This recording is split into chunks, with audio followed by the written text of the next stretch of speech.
हरे कृष्णा दोस्तों, राधे राधे। स्वागत है हमारे यूट्यूब चैनल अनुराधा गीता संसार रूस में। तो आज के इस वीडियो में हम पुत्रदा एकादशी के व्रत की कथा तथा उसके महत्व का श्रवण करेंगे। तो वीडियो शुरू करने से पहले चैनल को सब्सक्राइब और बेल आइकन को प्रेस कर लें ताकि सारे अपडेट्स आपको मिलते रहें। दोस्तों, एकादशी व्रत भगवान विष्णु के लिए किया जाता है। एकादशी व्रत करने वाले व्रतधारी व्यक्ति के पापों का नाश होता है, संकटों से मुक्ति मिलती है, सर्व कार्य सिद्ध होते हैं, सौभाग्य की प्राप्ति होती है, मोक्ष मिलता है, धन और समृद्धि आती है, शांति मिलती है, सिद्धि प्राप्त होती है, पितरों को अधोगति से मुक्ति मिलती है, ऐश्वर्य की प्राप्ति होती है, शत्रुओं का नाश होता है, मोह माया और बंधनों से मुक्ति मिलती है तथा हर प्रकार के मनोरथ पूर्ण होते हैं। इसलिए एकादशी व्रत को सर्वथा उचित माना जाता है। तो करते हैं कथा की शुरुआत।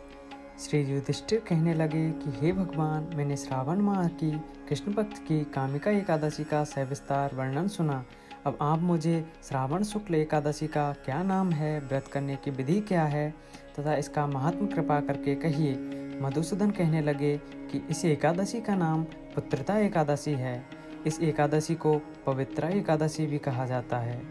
पुत्रदा एकादशी व्रत करने वाले व्यक्ति को पूजा के बाद श्रावण पुत्रदा एकादशी व्रत की कथा जरूर सुननी चाहिए। ऐसा करने से व्रत पूर्ण होता है और मनोकामनाएं पूरी होती हैं। अब आप शांतिपूर्वक इसकी कथा सुनिए। इसके सुनने मात्र से ही वाजपेयी यज्ञ का फल मिलता है। द्वापर युग के आरंभ में महिष्मती नाम की एक नगरी थी, जिसमें महीजीत नाम का एक राजा राज्य करता था। लेकिन पुत्रहीन होने के कारण राजा को राज्य सुखदायक नहीं लगता था।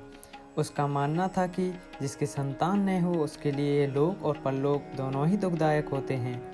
पुत्र सुख की प्राप्ति के लिए राजा ने अनेक उपाय किए, परंतु राजा को पुत्र की प्राप्ति नहीं हुई। वृद्धावस्था आती देखकर राजा ने प्रजा के प्रतिनिधियों को बुलाया और कहा, हे प्रजाजनों, मेरे खजाने में अन्याय से उपार्जन किया हुआ धन नहीं है और न ही मैंने कभी देवताओं तथा ब्राह्मणों का धन छीना है।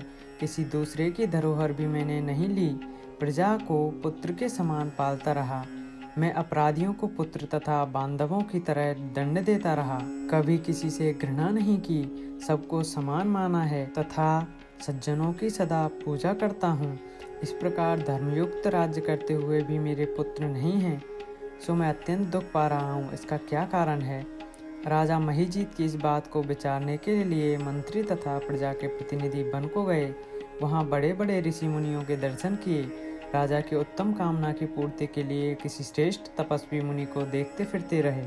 एक आश्रम में उन्होंने एक अत्यंत वयोवृद्ध, धर्म के ज्ञाता, बड़े तपस्वी, परमात्मा में मन लगाए हुए, निराहार, जितेंद्रिय, जितात्मा, जित क्रोध, सनातन धर्म के गुण तत्वों को जानने वाले, समस्त शास्त्रों के ज्ञाता महात्मा लोमस मुनि को देखा, जिनका कल्प के व्यतीत होने पर एक रोम गिरता था।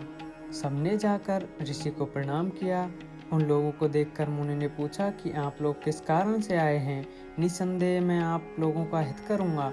मेरा जन्म केवल दूसरों के उपकार के लिए हुआ है, इसमें संदेह मत करो।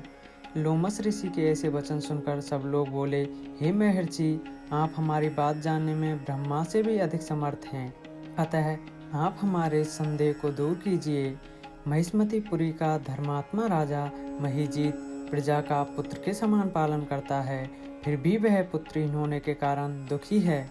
उन लोगों ने आगे कहा कि हम लोग उसकी प्रजा हैं, अतः उसके दुख से हम भी दुखी हैं। आपके दर्शन से हमें पूर्ण विश्वास है कि हमारा यह संकट अवश्य दूर हो जाएगा, क्योंकि महान पुरुषों के दर्शन मात्र से अनेक कष्ट दूर हो जाते हैं।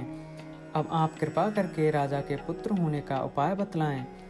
यह वार्ता सुनकर ऋषि ने थोड़ी देर के लिए नेत्र बंद किए और राजा के पूर्व जन्म का वृतांत जानकर कहने लगे कि यह राजा पूर्व जन्म में एक निर्धन वैश्य था। निर्धन होने के कारण इसने कई बुरे कर्म किए। यह एक गांव से दूसरे गांव में व्यापार करने जाया करता था। एक समय ज्येष्ठ मास के शुक्ल पक्ष की द्वादशी के दिन मध्याह्न के समय, जब वह 2 दिन से भूखा प्यासा था, एक जलाशय पर जल पीने गया। उसी स्थान पर एक तत्काल की ब्याही हुई प्यासी गौ जल पी रही थी। राजा ने उस प्यासी गाय को जल पीते हुए हटा दिया और स्वयं जल पीने लगा, इसलिए राजा को यह दुख सहना पड़ा। एकादशी के दिन भूखा रहने से वह राजा हुआ और प्यासी गौ को जल पीते हुए हटाने के कारण पुत्र वियोग का दुख सहना पड़ रहा है। ऐसा सुनकर सब लोग कहने लगे कि हे ऋषि, शास्त्रों में पापों का प्रायश्चित भी लिखा है, अतः जिस प्रकार राजा का यह पाप नष्ट हो जाए, आप ऐसा उपाय बताइए।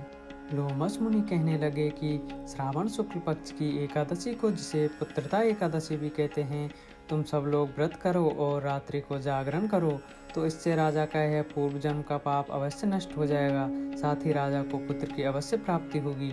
लोमस ऋषि के ऐसे वचन सुनकर मंत्रियों सहित सारी प्रजा नगर को वापस लौट आई और जब श्रावण पक्ष एकादशी आई तो ऋषि के आज्ञानुसार सबने पुत्रदा एकादशी का व्रत किया और जागरण किया। इसके पश्चात द्वादशी के दिन इसके पुण्य का फल राजा को दिया गया।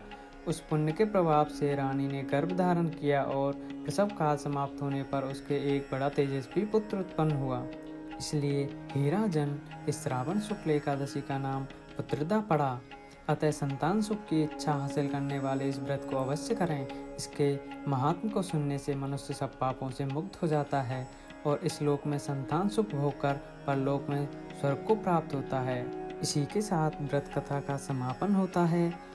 ओम नमो भगवते वासुदेवाय नमः।